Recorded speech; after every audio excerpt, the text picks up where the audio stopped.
বিশ্বাস করুন, এটা রসমলাই না, যেন অন্যরকম কিছু, মুখে দিলে নিমেষেই মিলে যাবে। আজকে আমি শেয়ার করব সাবুদানার রসমালাই, যা খেতে অত্যন্ত মজা।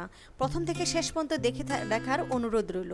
আশা করি ভালো লাগবে। ভালো লাগলে চ্যানেলটিকে সাবস্ক্রাইব করতে ভুলবেন না। চলুন চলে যাই FOM কিচেনে। এখানে আমি একটি বাটিতে স্ট্রেনার নিয়ে 1.5 কাপ সাবুদানা নিয়ে নিয়েছি। সাবুদানাকে এখন আমি ভালো মতো পানি দিয়ে কষলিয়ে ধুয়ে নিব। সাবুদানাটাকে ধুয়ে নিব, কারণ সাবুদানাতে অনেক সময় বালি থাকে, এজন্য একটু ধুয়ে ভালো মতো পরিষ্কার করে নিয়েছি। ধোয়া হয়ে গেলে আমি এক পাশে সাবুদানাটাকে কিছুক্ষণের জন্য, প্রায় 5-6 মিনিটের জন্য রেস্টে দিব। সে ফাঁকে আমি রসমালাইয়ের জন্য দুধটা রেডি করে ফেলি। এখানে আমি 1 কেজি তরল দুধ নিয়েছি। নিয়ে আমি দুটি তেজপাতা, 3-4টি এলাচ থেতো করে দিয়েছি, আর দিয়েছি 1 টুকরা দারচিনি দিয়ে আমি 2-3 মিনিট রান্না করে নিব, যেন ফ্লেভারটা আসে। সেই ফাঁকে আমার সাবুদানাটা কিন্তু তৈরি হয়ে গেল। এখন সাবুদানাটা রসমালাইয়ের জন্য আমি বল তৈরি করার জন্য 1 চামচ চিনি আর 1 চিমটি লবণ দিয়েছি। লবণটা একটু স্বাদের ব্যালেন্সের জন্য দিয়ে ভালো মতো কষলিয়ে আমি মিক্স করে নিব। এখন আমি এই সাবুদানাটা থেকে হাতে ঘি মেখে বল তৈরি করে নিব। এভাবে করে কিন্তু আমি সবগুলি বল রেডি করে নিয়েছি, আর প্লেটে কিন্তু ঘি মেখে নিব। এখন আমি যে বলগুলি তৈরি করেছি, তো বলগুলি আমি দুধে দিয়ে দিলাম। দুধটা কিন্তু আমি প্রায় 15 মিনিট জাল দিয়ে একটু ঘন করে নিয়েছি।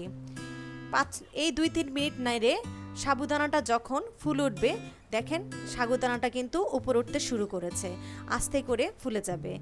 সাবুদানা দেওয়ার পরে কিন্তু বেশিক্ষণ রান্না করা যাবে না, তখন সাবুদানাটা একটু শক্ত হয়ে যাবে।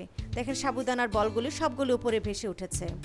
এখন দিয়ে দিচ্ছি আমি কিছু কাঠবাদাম, দিয়ে আবারও কিছুক্ষণ নেড়ে নিব। আর এখানে দিচ্ছি কাজু বাদাম কুচি, দিয়ে আবারও নেড়ে নিব। এখন আমি স্বাদের জন্য দিচ্ছি কনডেন্সড মিল্ক আধা কাপ। এইটা আপনারা চিনি দিয়েও করতে পারেন, যার যেমন পছন্দ। আমি কনডেন্সড মিল্ক দিয়ে করেছি। কনডেন্সড মিল্ক দিয়ে করলে স্বাদটা অনেক গুণ বেড়ে যায়। দেখেন আমার সাবুদানার রসমালাইটা কিন্তু অলমোস্ট ডান। কত ঘন হয়ে গিয়েছে না দুধটা, দেখতে তো বোঝা যাচ্ছে। যখন ঘন হয়ে আসবে তখন আমি তেজপাতা, দারচিনিগুলি আমি তুলে ফেলে দিব। এখন দিয়ে দিচ্ছি আমি গুঁড়ো দুধ দিয়ে আবারও নেড়ে নিব। তেজপাতা, দারচিনিগুলি কিন্তু আসলে ফ্লেভারের জন্য, এই জন্য আমি তুলে ফেলে দিয়েছি। আমার বাচ্চারা খেতে কিন্তু পছন্দ করে না, এই জন্য ফেলে দিয়েছি। বাস, আমার সাবুদানার রসমালাইটা রেডি।